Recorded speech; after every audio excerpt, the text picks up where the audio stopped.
So hello, good morning everyone, those who are present and some children are attending online. So here children, today we are introducing new chapter, that is electoral politics. So as the name suggests, electoral means where a mechanism of elections will be practiced. Okay, so what kind of politics will be included? There will be a kind of mechanism, a process, a systematic way of doing the process okay. ऐसा नहीं है कि पहले हम result declare कर दें या हम पहले जो है वो कॉन्स्टिट्यूएंसीज डिक्लेयर कर दें और फिर जो है वो बाद में हम कुछ वोटिंग और जो है वो काउंटिंग पहले कर दें, ऐसा कुछ हो सकता है नहीं। There will be a systematic process, it will be follow. So what do you mean by electoral politics? Here in this chapter we will go through what is the mechanism, system of organizing election in India. Okay, there are different methods while elections are conducted by the election commission in India. For example, if we will take the election of Lok Sabha, that is called general election, that is conducted in different way. ठीक है, एक centralized way में होगा where the entire country will be divided into number of constituencies. Means entire country will be divided. Okay, whereas when we conduct elections for the legislative elections, then we will divide only particular state into different constituencies. Okay, like you have learned in class 7, ठीक है, 6 में आपने क्या पढ़ा था कि पंचायत के elections होते हैं, right? So this was the basic system of democracy.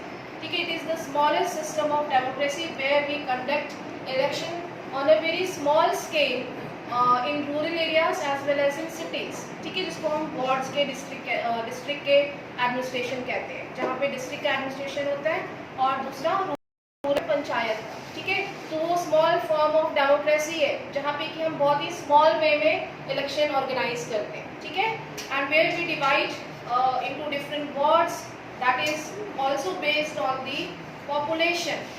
Understood? So when we will talk about the election will be on different basis. General election for the entire country, where the entire country will be divided into different constituencies. ठीक है, and all the elected members will be then when they will win, then only they will sit in parliament and then they will take part in the administration of the country. ठीक है, they will represent their areas, their district, जहाँ से भी वो जीत के आए। ठीक है, जबकि हम स्टेट लेजिस्लेटिव इलेक्शन करते हैं तो स्टेट के जो डिस्ट्रिक्ट्स होते हैं वहाँ से लोग जो जीत के आते हैं वो अपने रीजन को रिप्रेजेंट करते हैं। तो दोनों के डिफरेंट मेथड्स होते हैं। ठीक है, ऑलमोस्ट थोड़ा सा सेम है लेकिन थोड़ा सा डिफरेंस भी है। Okay, now look at the what is an election. Election it is a process of electing representative leaders, right? So far we have learned in first and second chapter that democracy should be there in a independent country, ठीक है, in a democratic country. So first principle is there should be election, mechanism of election should be followed, universal adult should be there, ठीक है, all the adult citizen can give their vote, they will get the right to vote। ठीक है, तो ये system, ये जो features आपने अभी तक पढ़े हैं, ठीक है, एक कॉन्स्टिट्यूशन होगा डेमोक्रेसी में, कॉन्स्टिट्यूशन के अंदर जो है वो राइट टू वोट मिलेगा और यूनिवर्सल एडल्ट फ्रेंचाइज होगा। ठीक है, इलेक्शन कमीशन जो है वो एक इंडिपेंडेंट बॉडी होगी। So this is called the features of the constitution adopted by the free country, जो हमारा इंडिपेंडेंट डेमोक्रेटिक कंट्री है। ठीक है, तो इलेक्शन एक मैकेनिज्म है, क्योंकि हम डेमोक्रेटिक हैं इसीलिए हम इलेक्शन ऑर्गेनाइज करते हैं। ठीक है, जैसे कि फर्स्ट चैप्टर में आपने पढ़ा था, बहुत सारे ऐसे केसेस भी पढ़े थे जहाँ पे आपने हम कह सकते हैं कि कंडक्शन ऑफ डेमोक्रेसी पढ़ा। ठीक है, where they were practicing unfair means, right? So basically in a democracy when we are conducting regular elections every after 5 years, so we are following the the we can say the true spirit of constitution. ठीक है, और बहुत वो भी हम purely follow कर रहे हैं, राइट? तो what is an election? It is a mechanism by which people choose their representative at regular intervals, means we are conducting elections every after 5 years. और अगर बीच में भी कोई प्रॉब्लम है, जैसे कि कोई पर्टिकुलर कॉन्स्टिट्यूएंसी वैकेंट हो गई, then also we are conducting elections. ठीक है. Then change the representative if they wish to do so. If we are not satisfied with the functioning of the government, then also we can change our leaders. तो ये भी हमें जो है वो right मिला हुआ है. This mechanism is called election. इसी को हम क्या कहते हैं? Election कहते हैं. ठीक है. So you have already heard this word elect. Elect करने का मतलब क्या है? You are choosing. ठीक है. You are electing. So how you are electing? आपने गए, आपने वहाँ पे एक पर्टिकुलर अब तो ईवीएम मशीन हो गया है, वहाँ पे आपने सिंबल को सिलेक्ट किया, आपके लीडर्स जिनके बारे में आपने सुना, जिनके वर्क को आपने ऑब्जर्व किया, then you are using their logic and then you are selecting. ठीक है. So in this way elections are conducted where people participate. Okay. Then the government will be form. तब गवर्नमेंट बनेगी ना. Democracy में यही तो होता है, हम इलेक्ट करते हैं ना अपने रिप्रेजेंटेटिव को. जब तक हम इलेक्ट नहीं करेंगे तब तक कैसे आप किसी को गवर्नमेंट बनाने दोगे? जो जीतेगा वही सिकंदर. किसी का नाम तो नहीं है? ओके. ठीक है.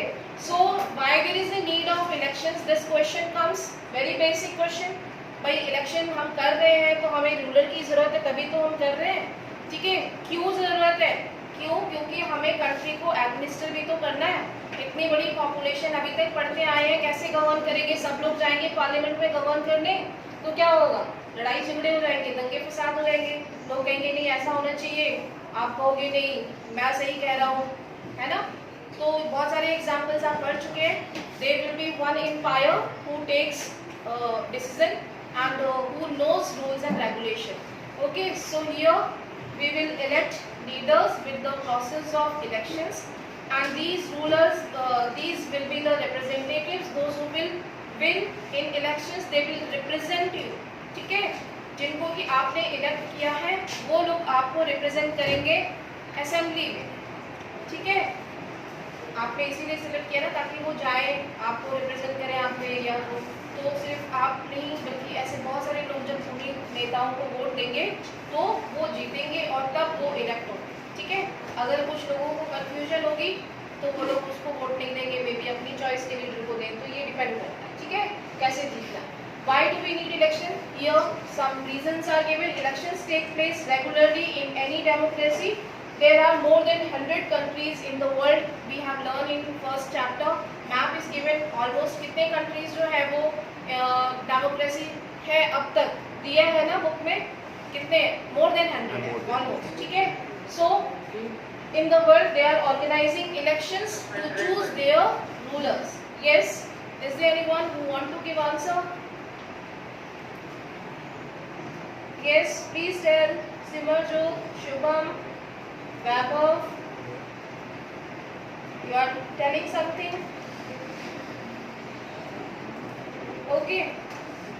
So in this way we elect our representatives. In an election the voters make many choices.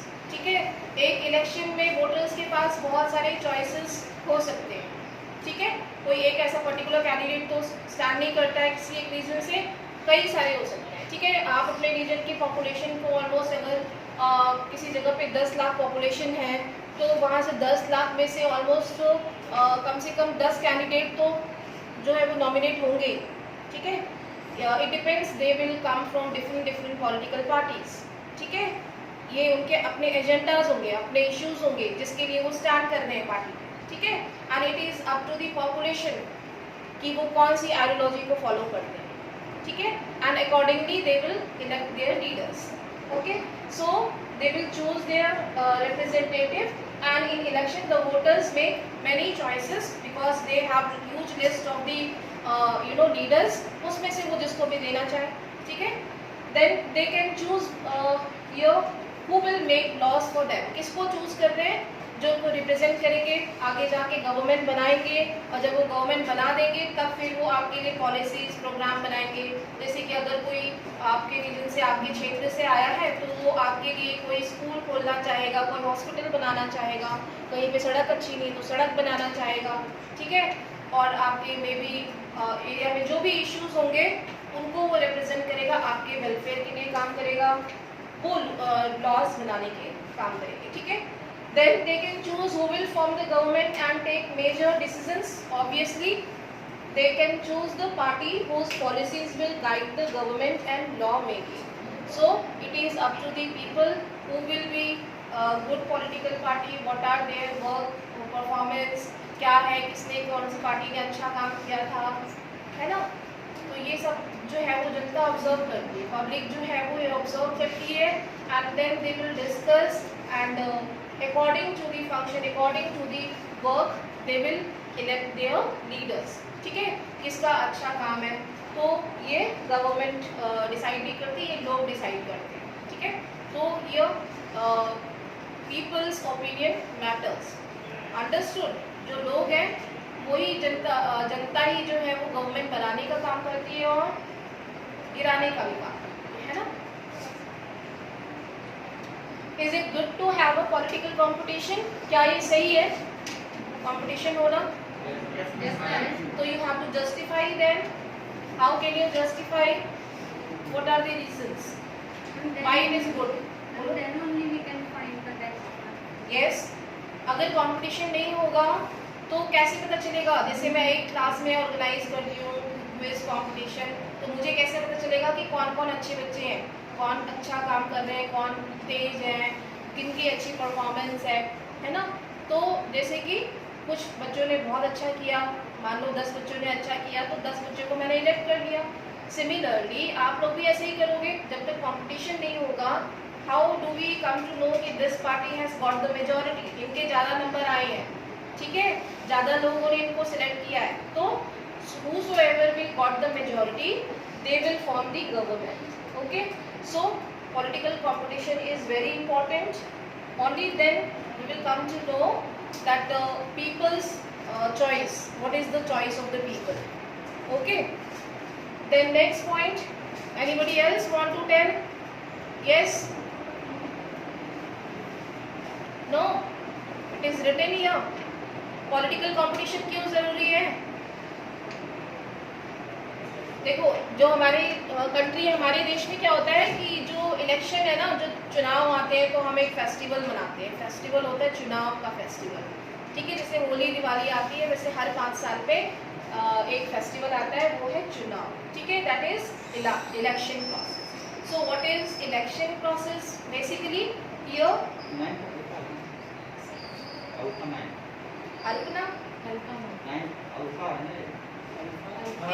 Yes sir,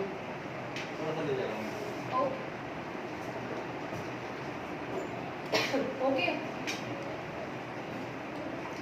So why people will give you vote? बताओ, why people will choose you? Give any one reason, बोलो।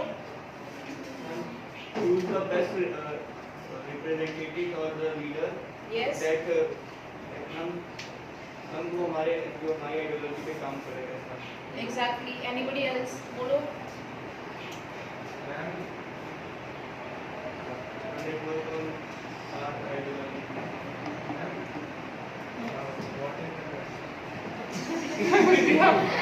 Why people will choose you? भाई मैं, आप election में खड़े हो गए, हाँ, अभी स्टूडेंट की कैप्टनसी होने, यहाँ पे स्कूल कैप्टनसी का मान लो इलेक्शन ऑर्गेनाइज करते हैं, ठीक है। You are nominated yourself to want to become the school captain, ठीक है। आपको स्कूल में अलग अलग क्लासेस में जाना है। What do you want from the student? More and more people will give you vote, then only you will get the majority and then you can become school captain, otherwise not, ठीक है। So what will be your action plan? क्या करोगे?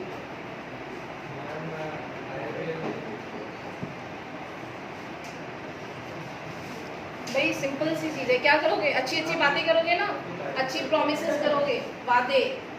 बच्चों, मैं आपके लिए canteen बनाऊंगा, समोसे जलेबी मिलेंगे, ना, यहाँ पे पार्क बनाएंगे, झूले लगेंगे, है ना, वाटर पार्क भी बन जाएगा। तो ऐसा कुछ हो सकता है? No studies, only games, whole day. ऐसा झूठा वादा नहीं करना है, ठीक है। So what you will make? You will make some policies, some promises, ठीक है, to your student classmates जिसके लिए कि आप कैप्टन बनना चाहते हो, ठीक है. What you will be your policy programs, ठीक है, जिससे कि ज़्यादा से ज़्यादा लोग आपको वोट दें, है ना. तभी तो आप करोगे, अच्छे वादे करोगे कि मैं साफ़ सफाई रखवाऊँगा स्कूल में, मैं हर जगह पे डस्टबिन लगवा दूँगा, ठीक है, स्कूल की डेकोरेशंस करवा दूँगा, और बच्चे जो भी हैं उनके लिए ज़्यादा से ज़्यादा गेम्स, ज़्यादा से ज़्यादा रीडिंग, लाइब्रेरी. हाँ, पढ़ाई का सिर्फ 1 घंटा ही होगा पढ़ाई का, और 4 घंटे खेलने के होंगे, ठीक है. ऐसा कुछ करने की सोचेंगे, ठीक है. तो you will get more and more votes. तो क्या करते हैं नेता भी यही करते हैं ना, they will try to you know more and more attractive agendas.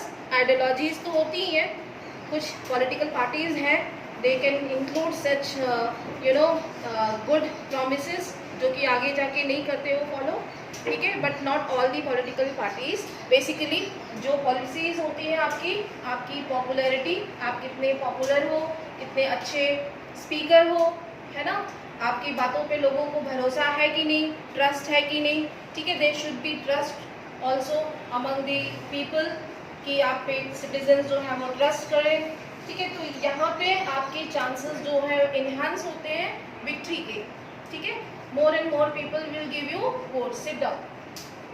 So basically political competition is important because people will come to know about your policy programs, what are your ideologies, what are your you will try to implement in future when you will be in power, ठीक है. So basically यहाँ पे लोग ये सारी चीज़ें देखते हैं and it matters a lot. We will take one case study from the chapter what will happen in Haryana, ठीक है. So one case study from Haryana we will go through from NCERT book, okay. Now look at the last point. If a political party is motivated only by the desire to be in power, despite that it will be forced to serve the people. So what do you understand by this? Yes. अगर कोई party बार-बार election जीत जाती है दूसरे जनता के लिए काम करता है. हाँ, करना तो पड़ेगा, लेकिन अगर कोई बार बार आ रही है तो वहाँ पे कोई ज़रूरी नहीं है कि वो फेयर मीन्स से यूज़ कर रही है, ठीक है. हो सकता है कि कोई पार्टी बार बार जीत रही है तो वहाँ पे अनफेयर मीन्स भी यूज़ हो सकता है, बट ये ज़रूरी नहीं है. उसका एक दूसरा पॉइंट भी हो सकता है कि वो हो सकता है अच्छा परफॉर्म कर रही है, इसीलिए लोग उसको चाहते हैं कंटिन्यू करना, ठीक है. अंडरस्टूड. तो यहाँ पे if political party is motivated only by the desire to be in power, वो तभी रहना चाहेगी जब वो अच्छा काम कर रही हो, लोग उसको उनकी परफॉर्म को, उनकी फंक्शंस को लाइक कर रहे हैं, ठीक है. सिर्फ ऐसा नहीं होना चाहिए कि हमें तो कोई हटा नहीं सकता, हम हमेशा ही पावर में रहेंगे. तो लोग जो है वो ऑब्जर्व कर रहे हैं, they people opinion matters and here you know people's criticism is also organized by the media. They used to organize open discussions. So here we should discuss about the government's work and functions time to time, ठीक है. So it matters a lot, ठीक है. यहाँ तक clear हो गया सभी को. आगे समझ में first topic is what is the meaning of electoral politics. It is the mechanism that has to be organized by each and every democracy. It is one of the essential feature of our democratic system. Okay. Now what is election? Election is a system, mechanism. ठीक है. It is followed in a systematic way. As simple as that. ठीक है. पहले हम counting नहीं कर सकते, बाद में हम रीशेड्यूल, हम सबसे पहले जो है वो रीशेड्यूल करता है इलेक्शन कमीशन. तो वो एक सिस्टम है जो भी आप पढ़ोगे, ठीक है. Now look at the NCERT.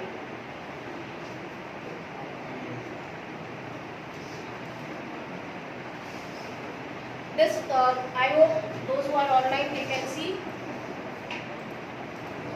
So here this case study is given about the Haryana election. ठीक है. हरियाणा में एक इलेक्शन हुआ था and the leader was Mr. Devilal. ठीक है. He was the farmer leader. किसान के नेता, किसानी नेता थे वो, ठीक है. So what is given here, the time is after midnight an expected crowd sitting for the past 5 hours in a chowk of the town is waiting for its leader to come. The organizers assured and reassured the crowd that he would be here any moment. The crowd stands up whenever a passing vehicle comes that way. It arouses hopes that he has come. So what is the situation here? Means they are expecting victory. ठीक है? They are sitting outside and waiting for the announcement of the result of the elections. The leader is Mr. Devilal, Chief of the Haryana Sangharsh Samiti. ठीक है? Chief, he was the Chief of the Haryana Sangharsh Samiti. किस party के नेता थे भाई? हरियाणा संघर्ष समिति. Who was to address a meeting in Karnal. कहाँ पे है करनाल पता है किसी को? Where is? हरियाणा तो लिखा ही शायद तो हरियाणा में ही होगा. Yes, it is in Haryana and in between Delhi to Chandigarh. ठीक है? It is in between Delhi to Chandigarh. ठीक है? कुरुक्षेत्र सुना है जहाँ पे लड़ाई हुई थी, किसकी हुई थी? हाँ, ठीक है? कौरव और पांडवों की लड़ाई हुई थी कुरुक्षेत्र में. ठीक है? Very near to Kurukshetra. ठीक है? Karnal. Okay, so Karnal. Yes, what happened? क्या हुआ? मैम आपकी आवाज थोड़ी थोड़ी आ रही है. मैं तो पूरा बोल रही हूँ. देखो माइक मेरे हाथ में है. ठीक है? ओके, तो जो देवीलाल थे भाई ये हरियाणा संघर्ष समिति के नेता हैं और इन्होंने क्या किया है? इलेक्शन में नॉमिनेट हुए हैं भाई और खड़े हुए. अब यहाँ पे रिजल्ट आने वाला है. ठीक है? And he was about to address meeting in Karnal on Thursday night. The 76-year-old leader is very busy man these days. His day starts at AM. Okay, उतना चाहिए. This newspaper report is about to state assembly election in Haryana in 1987. So what happened here? Basically 1987 में election हुए जहाँ पे कि न्याय युद्ध किया गया. Means they were in famous for justice for the people. यानी कि we can say struggle for the justice. एक movement उन्होंने start किया for the farmers. ठीक है? तो वो basically एक farmer ही थे और when he became popular leader, he started a movement or we can say struggle for the justice that was called न्याय युद्ध. ठीक है? उन्होंने start किया and in favor of farmers. So when he nominated himself for the election, he made some promises. ठीक है? उन्होंने कुछ promises किए थे लोगों से, जनता से वादे किए कि ऐसा ऐसा मैं करूँगा जब मैं पावर में आऊँगा, तो मैं आपके लिए ऐसा ऐसा कर दूँगा. ठीक है? जितने भी लोन हैं आप लोगों के माफ़ कर दिए जाएंगे किसानों के. ठीक है? और जितने लोगों के घर में 25 years old लोग हैं उनको जॉब्स मिलेंगी सरकारी वाली. ठीक है? ऐसे प्रोमिसेस होते हैं ना आजकल बहुत. तो हर जगह पे हर घर में सबके पास एक सरकारी जॉब भी हो जाएगी. तो ऐसे बहुत सारे प्रोमिसेस करते हैं नेता. तो यहाँ पे हम देखना है the state had ruled by the Congress party lead government since 1982. उससे पहले कौन सी पार्टी थी? 87 से पहले कांग्रेस. ठीक है? And Chaudhary Devilal then an opposition leader. उस टाइम पे अपोजिशन में कौन था? देवीलाल. ठीक है? तो ये अपोजिशन में थे. अब ये जीत जाएंगे और ये रूलिंग में आते हैं. ठीक है? दो पार्टी होती है असेंबली में, एक रूलिंग पार्टी और दूसरी अपोजिशन पार्टी. ठीक है? सो ही लेड अ मूवमेंट कॉल्ड न्याय युद्ध and formed a new party लोक दल. उनकी पार्टी का नाम क्या है? लोक दल. ठीक है? लोक दल से वो